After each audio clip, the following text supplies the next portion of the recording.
Hello, everybody. Today, we are welcoming Nikunj Verma, the co-founder and CEO of CutShort, a company that is growing massively and we're going to be talking about how he has gotten this company from 0 to 1 million, and then how he is taking that company from 1 million to 10 million in ARR. So welcome to the podcast, Nikunj. Thanks, Amit. Thanks for having me here. Glad to be here. Yeah, absolutely. So I'd love to sort of dive right into it and maybe start talking a little about sort of the background at the start. I love sort of hearing inception stories of how you got started, what led to this idea. So if you want to kind of give me and sort of viewers a little bit of background on that, that'd be awesome. Yeah, sure. So I think when I was looking to move back to India back in 2014, actually, was a time when I was looking to do something on my own, and I had worked for around 10 years post my engineering, and also did my MBA. So I also worked in product management and product marketing at a venture-backed company at that time, and then the company got acquired. So I had a decent experience from tech as well as in products, and the company had been acquired. So I was looking to now figure out whether I should continue the corporate ladder, go from product management to VP of product management, sort of a ladder, or should I do on my own, something on my own. So I wanted to do something on my own. And when I came back to India, I just made a list of, where the market was going and what are the things that are, a pain point for the users and consumers as well as the businesses at that time. Hiring and the way people found jobs was a broken problem even that time. And I had experienced it when I was moving back. So I was also talking to companies, figuring out what kind of options they have, what kind of stuff they're doing. So even there, it was evident that it was a very chaotic sort of a situation, that nobody had a clue. Everybody was trying everything. LinkedIn was the only way people would connect with your network, and that was not really become very effective. So a lot of problems existed there at that time, and they still exist. The problems have not been completely solved. So yeah, so I think that was the genesis of the entire journey, that there are people who don't want to go to a proper conventional job platform or job portal where they just upload their resume, and then everybody can get their hands on the resume and they start calling them. Can we create a better product for them, and also a better product for the companies, so that they can easily find people through the network, the people who are coming from the references, people who have done stuff. So how can we make that discovery happen? So that was the idea. And it started as a referral kind of an idea, that how can I connect to people in my network to do whatever, right? In my professional network, I may want to hire, I may want to get a job. I may also want to provide mentorship. I may also want to provide a consulting thing for my network. So how do I find people in my network? That was the idea of the entire journey. And then, it has been since then. I think it's been 6 years after incorporation, and it has been a crazy journey in terms of where we started and where we have come, and also the evolution that has happened for the product, for the company, for the team, for the platform. Yeah, so that is how it started. That's really great to hear. So in terms of you had a problem that you felt yourself, and then you decided to sort of solve it. So you have a marketplace, right? So the biggest challenge for the marketplace is the chicken or the egg problem. Do you get people first, or do you get companies from your perspective first? So can you talk a little bit about talk to us a little bit about how you solved that problem, or how you thought about that problem, or was it even a problem for you? Yeah, so that is always a problem for any marketplace. Generally, there is a major pain point for one side. So if you have a very strong problem understanding, if you are solving something which they have been looking for, and they find you, and the friction of them trying out something new is not so much, then you have a better shot. If you try to do something like a marketplace in a market which is already saturated, which is something which let's say anything which competes with WhatsApp today, right? It's very difficult for you to get it off the ground. So in case of hiring, we realized that companies wanted to hire, they were desperately looking for talent, they were posting on LinkedIn, so they were always open to try out something else, something new. So that was on the company side.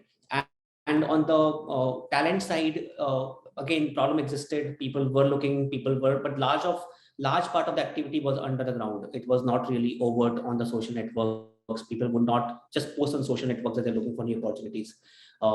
Like some people do, but not good people, good talent might not do that. So it's a latent or not so overt kind of an intent. So for that, you have to create some sort of awareness in terms of your demand side. So let's say you get a demand side because they have the lower adoption barrier. So they come, they create something which is an information unit for you to attract the other side. And in our case, it just worked out like that. So employers came, companies came, they added jobs. That job became the information unit that could attract more people on the talent side. And then the cycle repeats itself. They come and, you know, the whole process repeats. So yeah, we had that problem. I think the short answer is, if you have a very strong, you need to know which side has the strongest problem right now, and will they come and what is the barrier to entry, and can they create something which can attract, and where you can use some distribution. In our case of jobs, you can use a distribution of Google, for example, to get people who are interested in new opportunities. So that's how you amplify it, and then you keep on repeatedly playing it out. Awesome. So are there some specific tactics that you used to, let's say, so you talked about Google. So are there any sort of things that you did that may not be scalable, but kind of got you the first 50,000, not employers, but people? So can you talk to us a little bit about that?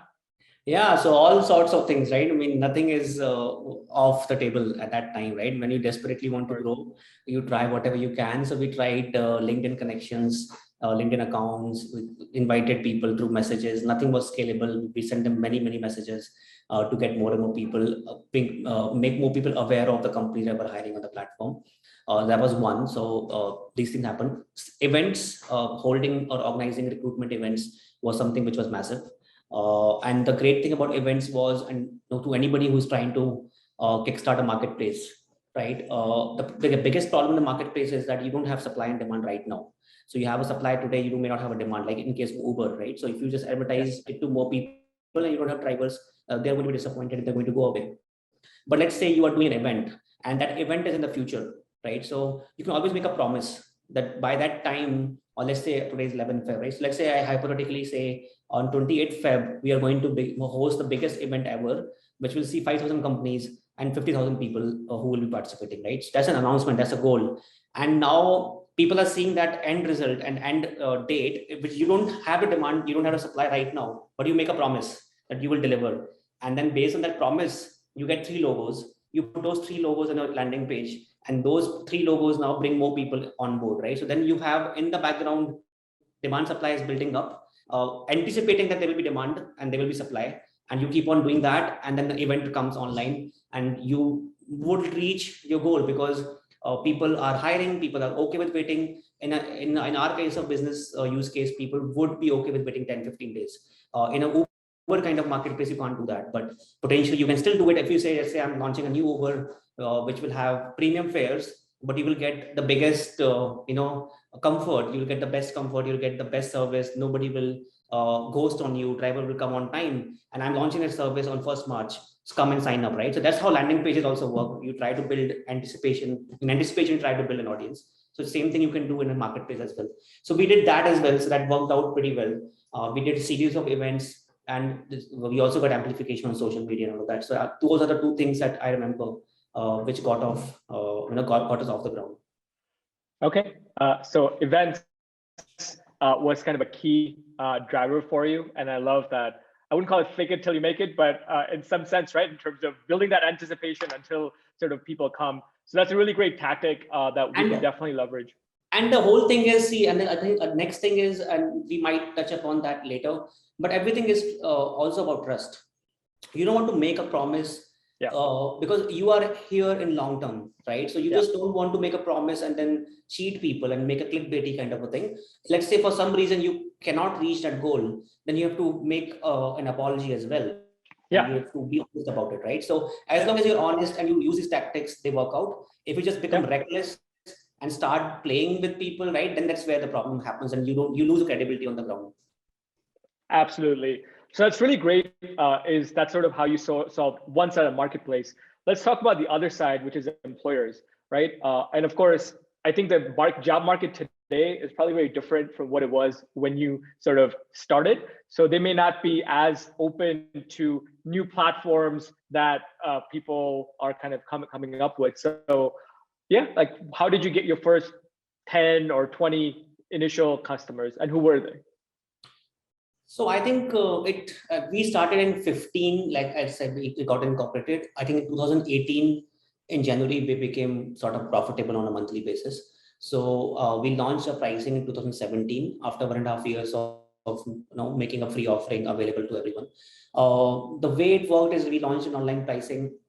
Our approach of go-to-market was to bring more people, more SMBs on the platform, make them taste the product, make the product itself very usable for them, and then at some point launch a premium kind of an offering. And we, because the product was solving a problem, they realized that if they paid, they would get more value. It just organically happened. So really, I would say it was not a typical B2B or enterprise kind of a tactic where we had to go for demos or build connections with people, convince them to buy, nothing like that. It was more like a SaaS kind of a place. So make people use a product, make the product itself valuable, do a very clear pricing and positioning about what exactly you will get in premium plans. And if you are solving a problem, people are willing to pay. And in fact, that is much, much more true today than it was in 2015. So now if you make something, even the consumer side, they will also pay. At that time, like 6-7 years ago,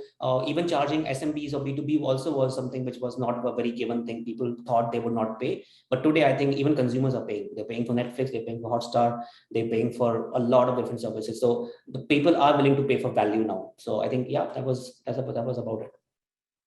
Okay, that's definitely good to sort of get that feedback in terms of how, in terms of positioning it as a freemium product, and then sort of showing the value and truly selling the value. So your sales cycles weren't insanely long, or the traditional sort of sales cycles that you may see in the B2B landscape, especially in India. Is that correct? It is not long, it is shorter, because we are not doing, the product is doing the selling itself.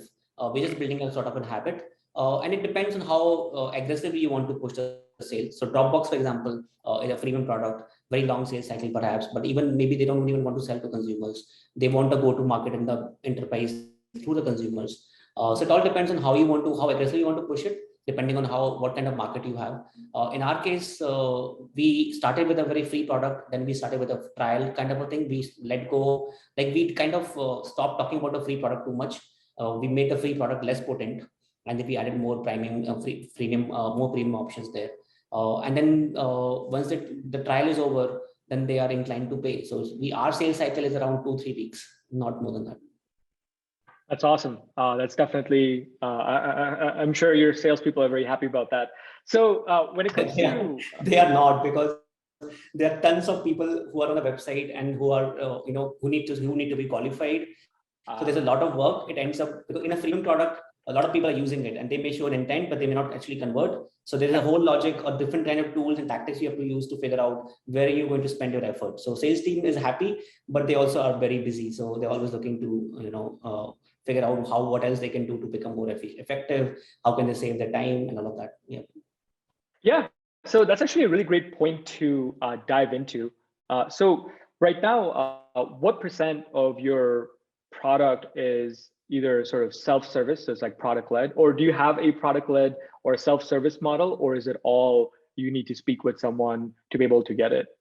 So it's like a roller coaster kind of a journey, right? As a bootstrap company, we keep on trying different things.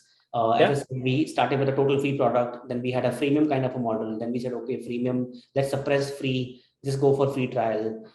Then we added very low price options, and we were able to sell them. Then we added more premium options at the top end, and now we were able to sell them. Then we added sales team, and then we realized that, okay, sales team can do X, Y, Z. So we can, people want to talk, this is not really something which they can buy off the shelf. They have questions, it's a hiring process, it's complicated. So people need somebody they can trust, somebody they can talk to. That was the idea which we followed. And now we are coming full circle.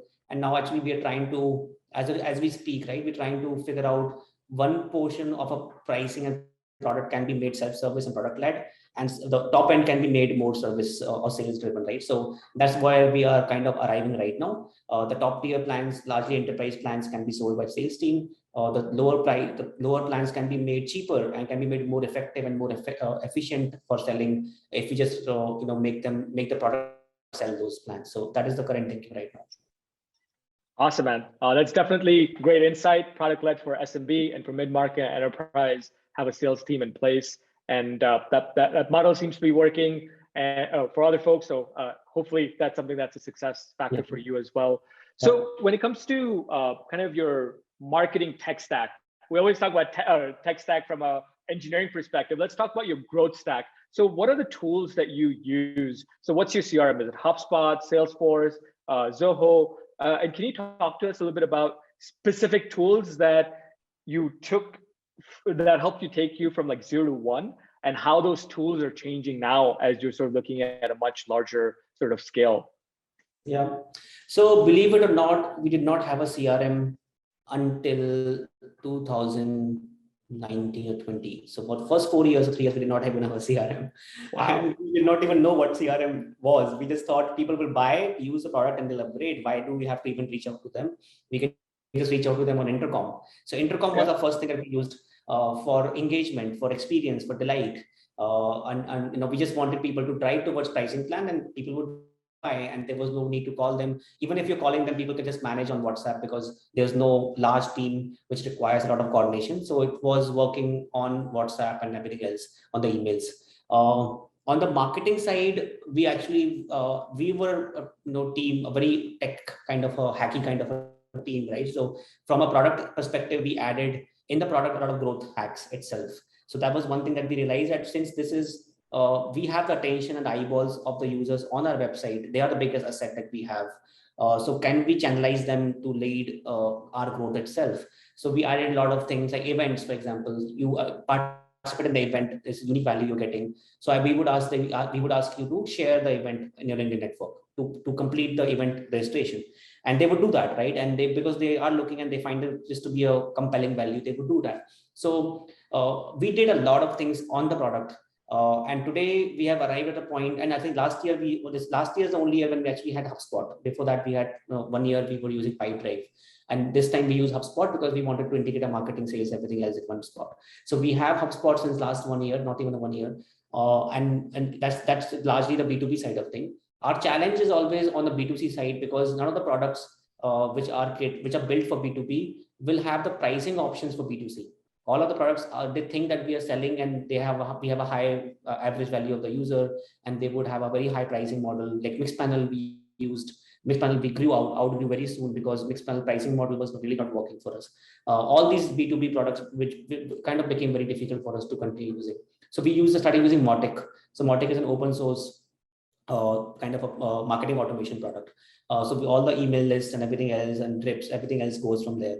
So it's a to summarize, it's like HubSpot at the center right now, with the product doing a lot of heavy duty load in terms of channeling the attention that we have. So the first intention of the product is to lead you towards the value, and second intention of the product is to grow, to help you to use the eyeballs in terms of growth.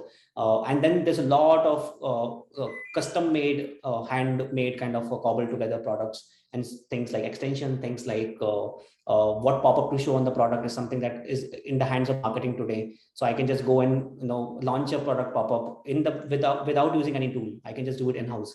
So we have a lot of in-house tools as well that helps to do that. So it's a really 2 or 3 different categories of things that we have built together. Okay, awesome. So HubSpot is kind of the platform that you have now. With that said, what kind of helped you grow and what you still use? There's a lot of things within the product itself. And then you've actually built internal tools such as pop-ups and things like that to sort of engage and to kind of move people on sort of that buyer's journey. Yeah. So we have our own short link generator. We have our own pop-up, as we said. We have our own email tool. We also have our own content marketing tool, which actually can do different pop-ups and all of this inside the product. And all of this is tracked.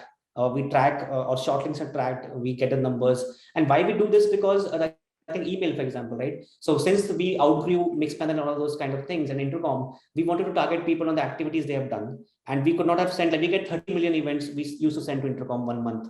And this was 1 year, 2 years ago. And today that number might be more, 50, 60, 100 million events, right? That's at that volume, it just doesn't work. So we want to target people very, a very hyper targeting model. We want to know exactly when did you sign up, when did you not use the product, when did you stop using it, how many people you have talked to. And we wanted to use the targeting based on that. So for that kind of thing, we saw no option rather than build something of our own. So that's how we ended up building more and more stuff on the marketing side as well. So our product team has not only built a product, they have also built a lot of marketing tools as well. That's awesome, man. Are there going to be some CutShort side projects that are going to be launching? So we were some SaaSes? No kidding. We were thinking of making our, some tools, we were trying to make them open source for the people also to use. But that never happened because we realize how difficult it is to make products, right? So there's no point in launching something which you can't sustain, can't really keep up supporting and making better.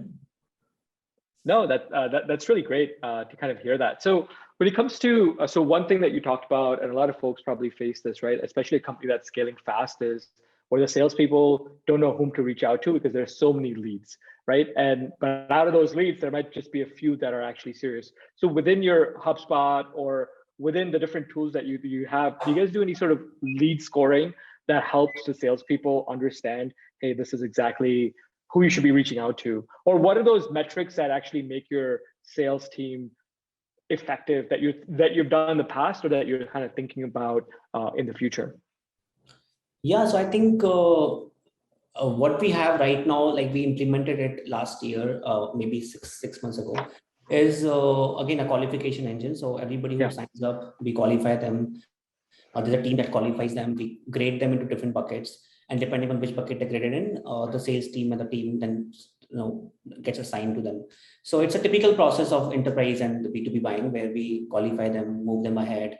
Then once it is handed over to the sales team, they have different check-ins, and they know with the pricing and positioning clarity, we exactly know what kind of options to present to them. So the more clarity you have, the easier it becomes for everyone, for you as well to sell and for them also to buy.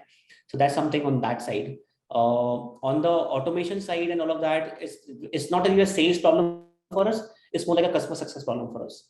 Customer success problem for us is that there are a lot of users who have bought some different configuration of the plan. Some are on enterprise, expect higher support. Some are on the different scale-up plan, which have paid more than the micro and other plan people, and they have different needs. They have different kind of use cases. Then we have micro, then we have free. And all of these people are using the product at the same time. And a free user might show an intent to buy and upgrade, but they may not upgrade. So there's a sales angle to it, and for which we have actually created a dashboard in Retool. And in Retool dashboard, we send all the, we capture all these events, and Retool actually shows, and in Retool, what we have created is a prioritized list of customers who are doing something interesting. So let's say you're doing something you're on a free plan, you're doing something which is interesting from the upgrade perspective, then we have a different way to categorize, give them points. And again, it's a homemade, an engine that we have created where we rank them, we give them a weightage, and people can get that kind of list. So that's on the free user side. Anything on the paid side, renewals are coming in, and what is the health looking like? And that's very difficult for us to figure out. In our use case, our kind of use case is not a continuous use case, right? So on HubSpot, if you don't log in for 7 days or 10 days, I can sense that you are showing signs of churn because you're not using it. And a CRM is supposed to be used on a continuous basis.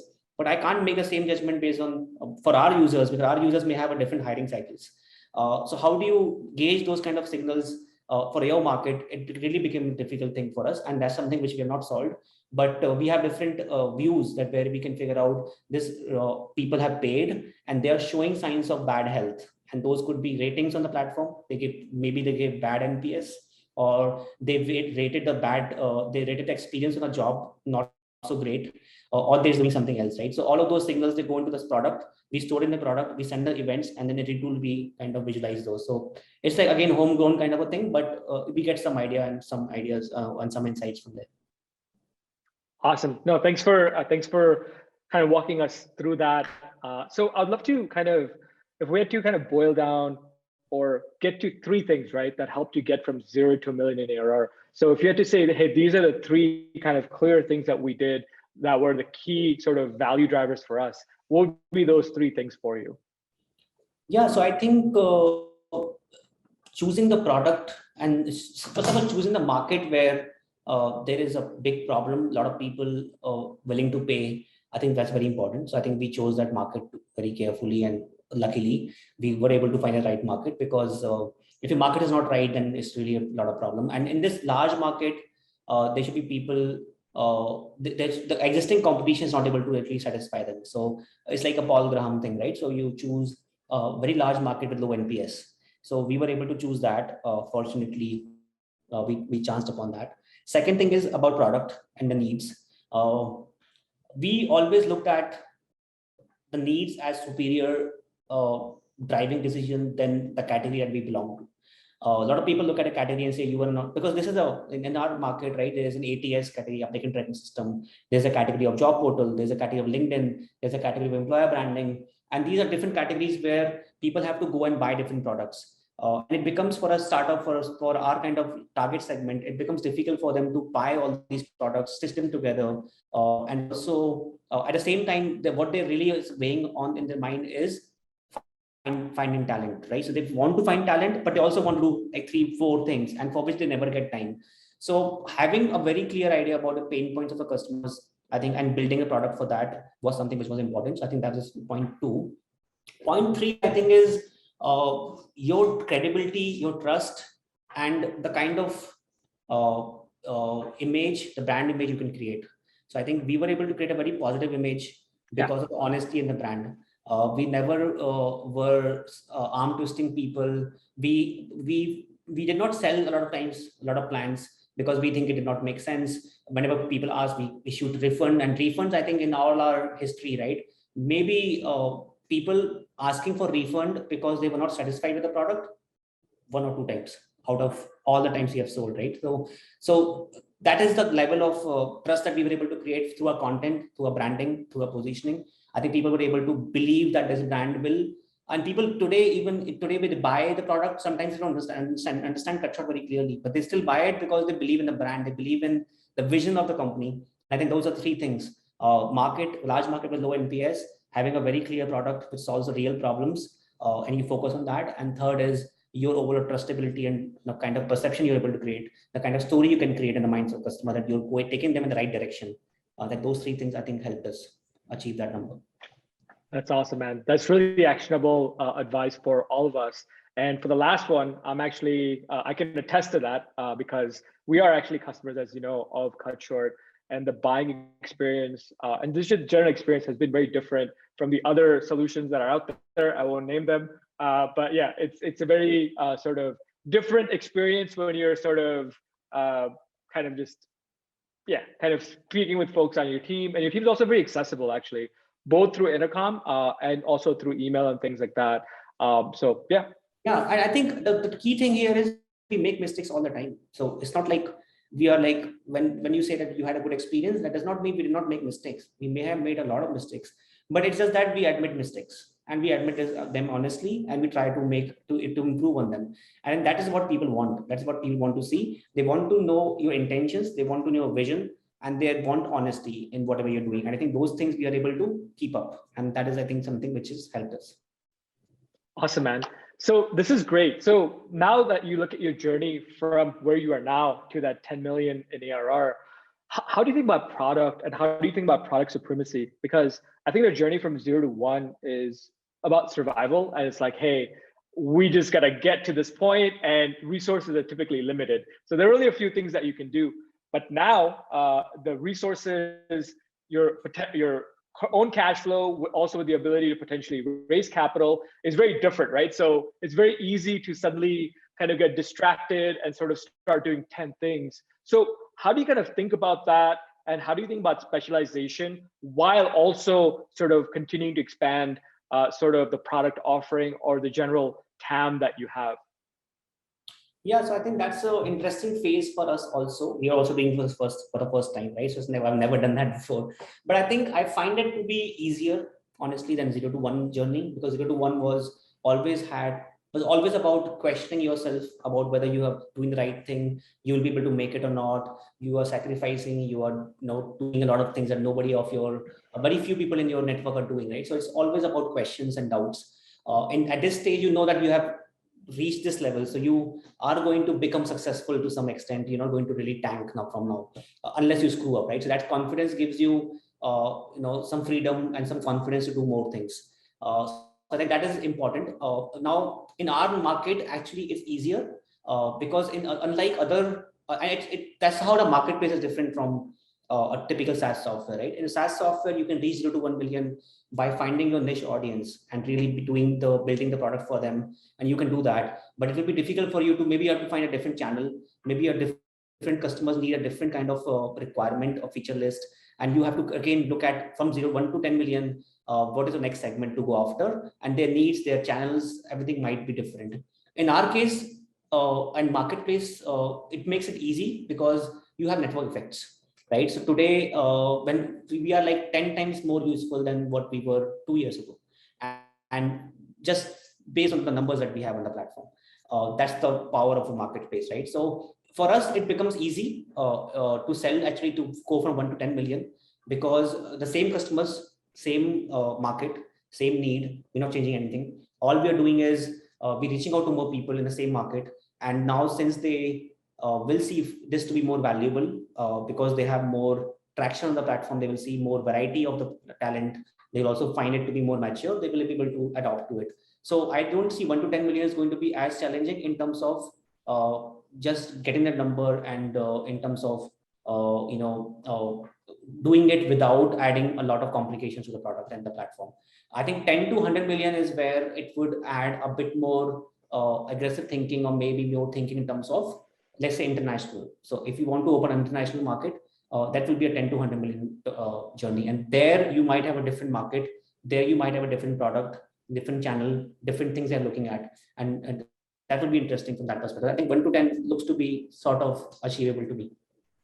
Okay, awesome. So in terms of, you're going to apply, or you're going to continue with the same product that you have right now and similar playbook to sort of get to the 10. And then once you get at that point, potentially, hey, it's going to be potentially a new so you look at new geographies to increase your TAM or your general revenue, rather than saying that, oh, hey, we're going to start building out a HRMS tool or anything like that. That's sort of how you're thinking about it.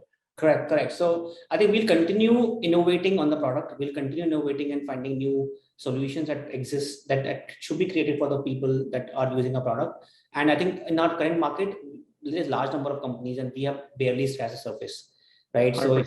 So if you look at the awareness of what CutShort is, if you look at the number of companies who are buying today versus the companies that exist in the market, there's a massive gap. So there's like 550 times growth available there right away. So I think in short term, it looks to be pretty much possible. Yeah.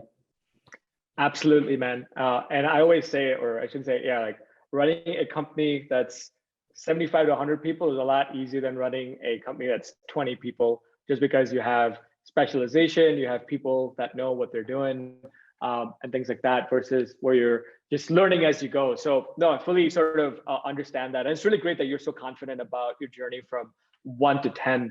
So in terms of how do you see sort of your team evolving, right? So can you talk to us about so we'll kind of jump to the second part of this, which is kind of gearing up, getting ready for that next journey, which you already are on. So can you talk to us a little bit about your leadership team? And yeah, let's start there, and then we'll jump into other things. So, I mean, we have been a very, very unconventional company in that way. A lot of companies start very differently. They raise money, they build a leadership team of people who have done this before, and that's how they hire more people and they try to grow like that. We have been, as I said, our focus was to solve the problem of customers, like lean in a lean manner, try to learn more about the market, and then build from there. I tried with a couple of my friends who were then in the industry before and who had same experience as me, but it didn't work out for some reason, that they had different personal commitments at that time. So we could not onboard them as a co-founder. And then I found my current co-founder, Anubhav, who was actually a fresher at that time, who was a Delhi University student in final year with one back year or something like that. He was into something, commerce something, but a great designer. also learn tech on his own. So a great combination. Today that combination is very rare and very, very expensive, right? But I was fortunate to find him. And then we started from there. We hired, like, the first techie guy was again a fresher, Priyank, and we made him a co-founder sort of a person, very core member, team member, who left actually last year. We had to leave for some reasons, but we started from there. So if you look at the degrees, if you look at the pedigree, the previous experience, proven experience, none of us had it, and I was the only one who had significant industry experience, leadership experience, and MBA and all of that. But other people in the company were bets. We made those bets on people.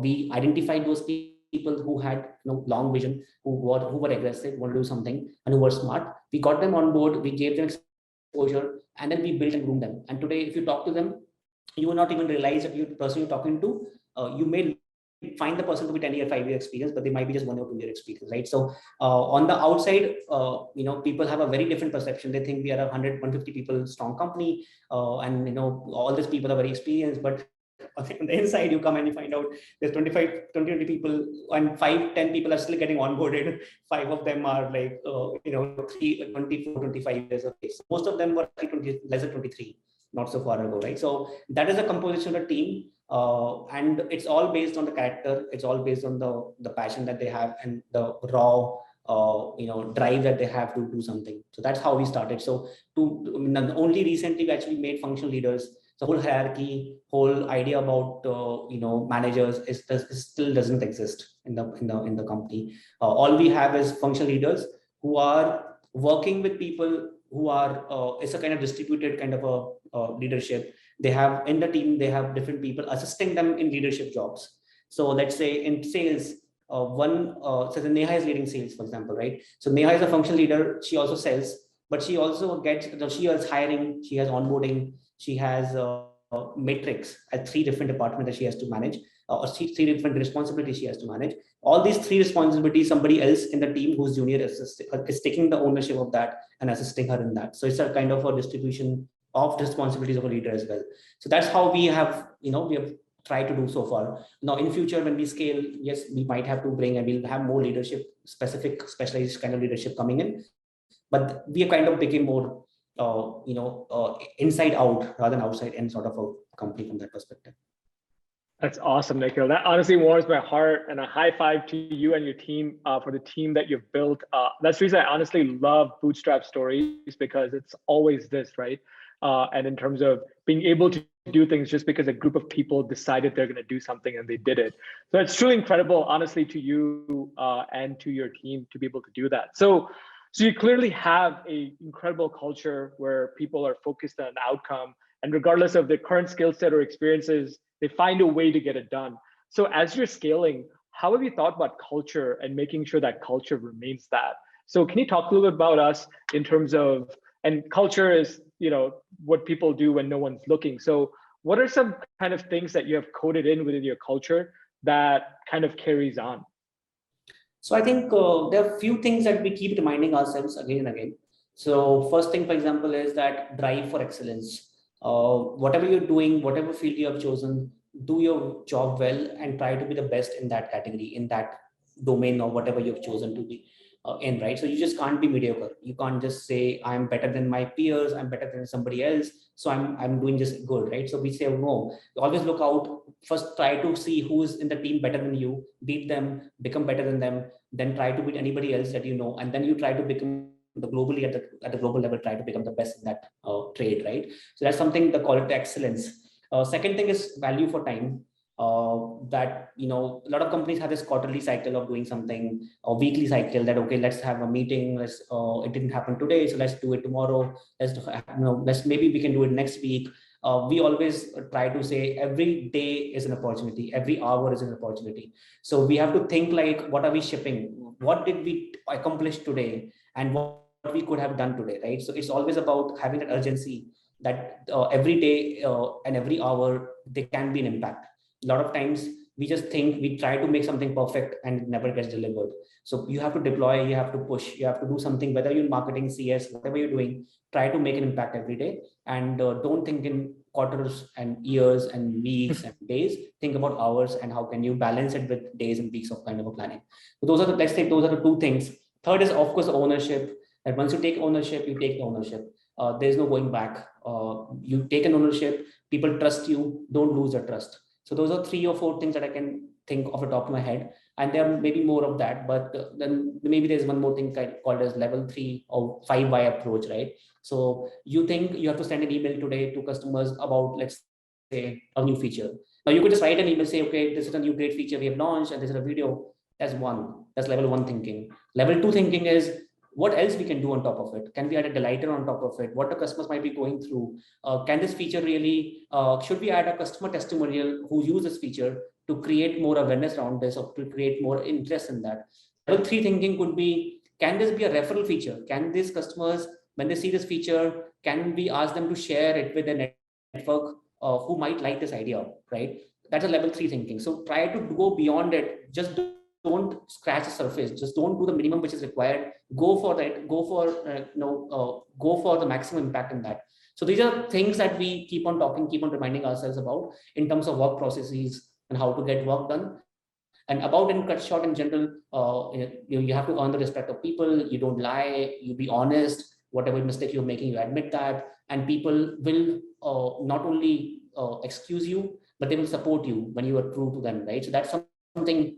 Not bunch of stuff, right? We are not codified it somewhere, but it just keeps on happening in calls, and then we keep reminding people that this is our rule, and we kind of made it like a constitution of CutShort, where we had a constitution and say, okay, this is what we are going to follow. Now anybody can add amendments to it if you want to make an amendment and to it, and if you think, and there is no democracy by the way in CutShort, right? So ideas are not accepted based on democracy. You have to win the argument, and if one person can win the argument, argument is going to be accepted, right? So bulk of a bunch of stuff that we do, but we try to keep it as bottoms up as possible rather than top driven. That's awesome, man.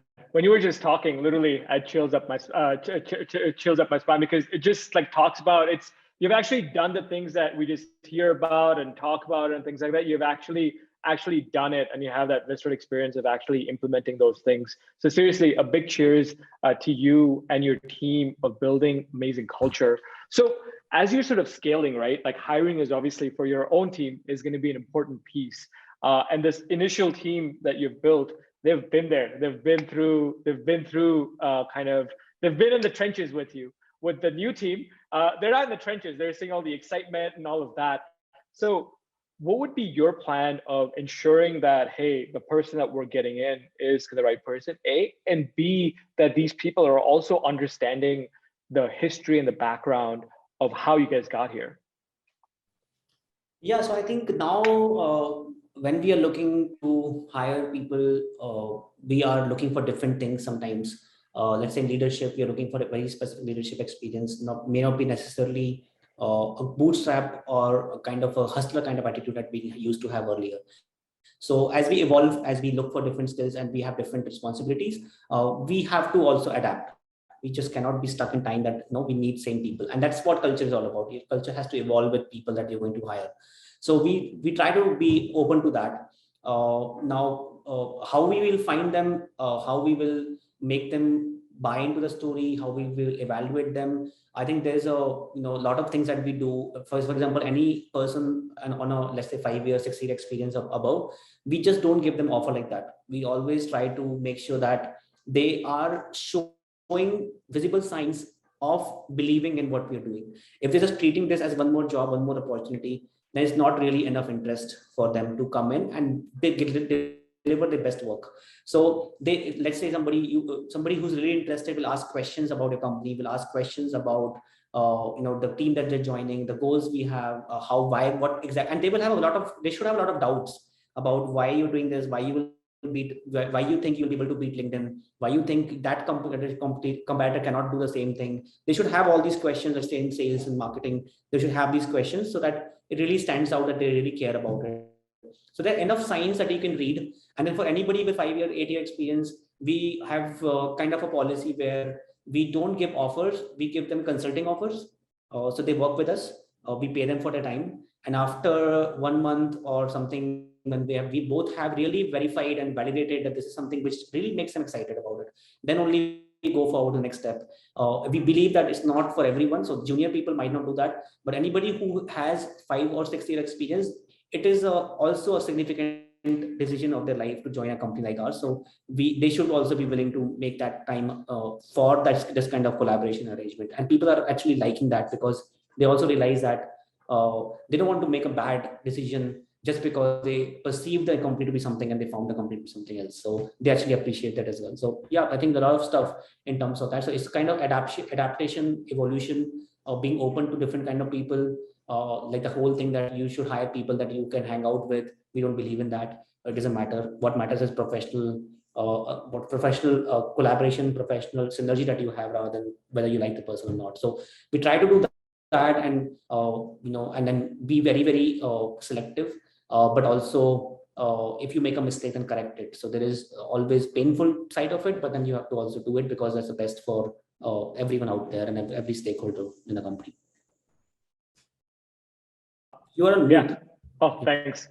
Yeah, no, that's definitely that's really great for you to have a very clear plan of action in terms of, I think those mutual agreements of evaluating both sides, especially for mid and senior hires, is definitely something that makes a whole lot of sense. So to kind of bring this to a closure, as you're scaling, what are kind of a couple of things that you have realized that you personally have had to kind of scale on as an individual? And what are some things that you're actively sort of working on to sort of be the leader that you need to be for the scale that you are at now and the scale that you're going to get to very fast? So can you talk a little bit about your personal journey as well? Yeah, so when I started, as I said, I had experience of tech, product marketing, product management. Those 3 things I knew. And I was passionate about product marketing and product management. So when I got in, I, of course, had learned about building startups, products, validating lean startups and all that. So I started implementing those things, and we got off to the ground. Then I did not know about, let's say, sales at all until 1 year ago. So sales is something which I learned. I did sales, but I did not know about how to build teams and all of that. So the great thing about starting something which is growing is you get a chance to do and learn different things. Now, of course, at some point you have to decide how much you want to learn yourself and how much you want to scale. So like HR, right? So HR is something you keep on doing. You're doing HR from day one when you are a founder. But then when you reach a certain level, then how much of HR you want to still influence, and how much HR you want the other person to, or somebody else to take care of. So I think you need to know that. But I think as a founder, it's very important to fix and figure out what your core areas of expertise are. So on what are your passion areas? So I think in my case, I realized product management, building the product, understanding the customers and pain points is a very central part of why we exist. So it's something that really I want to continue doing that in terms of knowing and discovering. Maybe execution of how exactly it can be done by a team, but in which market, what are the pain points, how is the market evolving? That's a very key part for a founder. So that is something which I do. Marketing is something which I love. I love the way you can win people by stories. I love the way you can create a brand perception by doing these right things honestly. And how can you do that? So that's something which I love, telling stories, presenting something interesting way. So that's something also which I've learned. Learned, but I did not know about a lot of things which I picked up along the way. So those are the 2 areas I figured out. HR. Now a lot of people think HR is work. HR is very chaotic or very operationally heavy kind of a work. But I love HR because I think the whole, if you really look at it, the real constrained resource that anyone has is people, right? Money is not a problem. Opportunity is not a problem. Market is not a problem. Everything is available. All you need is a people. If you had 10 people that you wanted, you can build any number of unicorns, right? So it's all possible. So I think the people part, why people will come to work, why they believe in a story, why they will work, why they will create magic together, and what will make them leave is a very central part of leadership. So I think those are the areas which I had not done deeper analysis, and along the way I picked up more of it. But I was naturally a trustworthy person to begin with, right? So that kind of helped me. I was able to figure out a leadership style, which was like leading from the front, but also giving people a chance to grow. But at the same time, it's not like you make mistakes.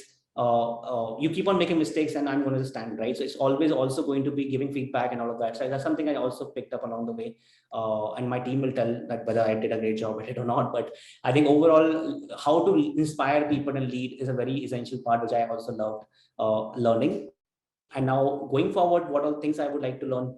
I think it's fundraising a bit, right? So how to now in the investor circuit, I've never gone there. I've never told a story about my company and my startup to them. It's something that we always focus on customers. So that's never something I've done. So maybe that part of it as well. Some part of corporate governance about how do you know when you grow up, how you build the measures and checks and balances in place. Finance, I think today we have now as we are scaling up, we're getting into all kind of financial questions as well, and financial upkeep, the requirement compliance have gone up. So maybe a bit of that at the higher level, not something which really interests me, but you don't want to make a mistake there. So all these areas, you keep on evolving, and I think it's been a great journey because you kind of enjoy different areas, and I love seeing connections between everything. I love seeing how everything is kind of tied together, and one thing you screw up and it really can affect something else and all these three things together come together and you have a magic at your hand. So if you have a great team, you have a great product, you have great marketing, and nothing can stop you because you have figured out the right combination.